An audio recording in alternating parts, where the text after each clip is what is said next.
देखिए, जेन जी और देश की युवा शक्ति देश के जो विकसित भारत का संकल्प है उसके लिए सबसे बड़ी और मजबूत नींव देश की युवा शक्ति, जिसको हम जेन एक्स, जेन वाई या जेन जी जिस नाम से भी बोले, जेन वाई और जेन जी तो है ही। हम नहीं चाहते कि देश की जेन जी और युवा शक्ति किसी भी भ्रम के कुचक्र में फंसे, क्योंकि देश विरोधी ताकतें इन जेन जी के कंधों पर सवार होकर देश की प्रगति के विरुद्ध ताकतें इस जेन जी के कंधों पर सवार होकर अपने राजनीतिक जो हाशिए पर है उस हाशिए से बाहर निकलना चाहती थी। तो हम ये नहीं चाहते कि देश की युवा शक्ति किसी भी प्रकार के इस कुचक्र में फंसे, इस भ्रम के कुचक्र में फंसे, इस संदेह के कुचक्र में फंसे, और इसीलिए देश के शिक्षा मंत्री जी ने इस्तीफा दिया। पर अब सवाल ये उठता है कि 2018 से लेकर 23 तक देश की पेपर लीक की राजधानी जयपुर बन गई थी। 19 से ज़्यादा प्रमुख परीक्षाओं के पर्चे लीक हुए जयपुर में। क्या उस समय राहुल गांधी ने अपने शिक्षा मंत्री को बर्खास्त किया, उसको पदोन्नत करा?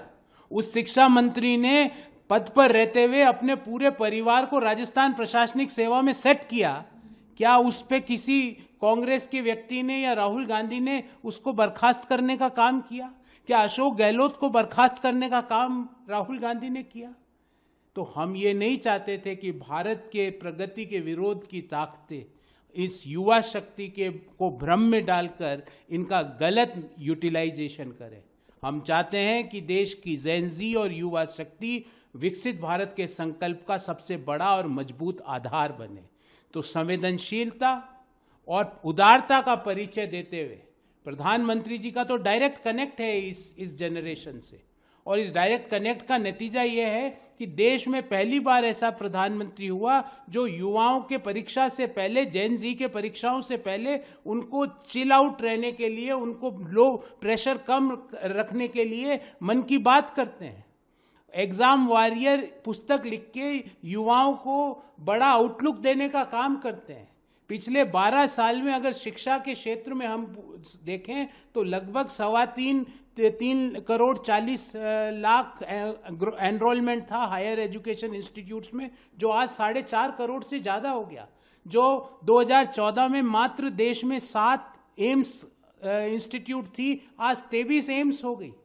तो हमने स्कूली शिक्षा से लेकर हायर एजुकेशन तक बहुत कुछ अचीव किया है, पर फिर भी हम नहीं चाहते कि कोई भ्रम या कोई संदेह का वातावरण बना के भारत के प्रगति विरोधी ताकतें हमारे जेन जी को दुष्चक्र में डाल दे। इसलिए देश के शिक्षा मंत्री जी ने अपने आत्मविवेक से इस्तीफा दिया। पर अब सवाल ये होता है कि जो 19 परीक्षाएं जिन लोगों ने पेपर लीक कराए, जिन लोगों ने राजस्थान को 2018 से 23 के बीच पेपर लीक की राजधानी देश में बनाया, जयपुर में नीट से लेकर एसआई तक, आरएस से लेकर स्कूल टीचर्स तक हर परीक्षा का पेपर लीक होता था, और तो और राजस्थान पब्लिक सर्विस कमीशन के मेंबर्स तक उसमें इन्वॉल्व और लिप्त पाए गए। और जो लोग उन मेंबर्स को नियुक्ति दिलवाते थे वो कांग्रेस के उस समय मुख्यमंत्री के घर में डायरेक्ट एंट्री करते थे, वो उनके मनी हैंडलर्स थे। तो क्या राहुल गांधी जी इन लोगों को, जिन लोगों ने राजस्थान के युवाओं के साथ पाप किया, उन लोगों के लिए जिम्मेदारी लेंगे? हमने तो बड़ा हृदय दिखाते हुए, संवेदनशीलता दिखाते हुए, उदारता दिखाते हुए देश का जेन जी किसी भ्रम में ना चले जाए, इसके लिए देश के शिक्षा मंत्री ने इस्तीफा दिया। प्रधानमंत्री जी ने कल भी परसों भी देश की जेन जी के साथ डायरेक्ट संवाद किया, और हम जेन जी को लेकर ही 2047 के विकसित भारत के संकल्प को पूरा करेंगे।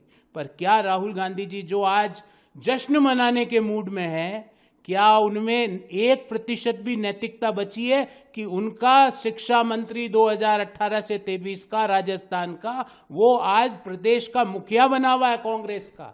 क्या उसको बर्खास्त करेंगे? क्या उसको पार्टी से निकालेंगे? क्या उसके रिश्तेदार जो आरएस बने उनको बर्खास्त करने का, उनसे इस्तीफा लेने की जरूरत या उनसे इस्तीफा लेने का हिम्मत राहुल गांधी जी दिखा पाएंगे?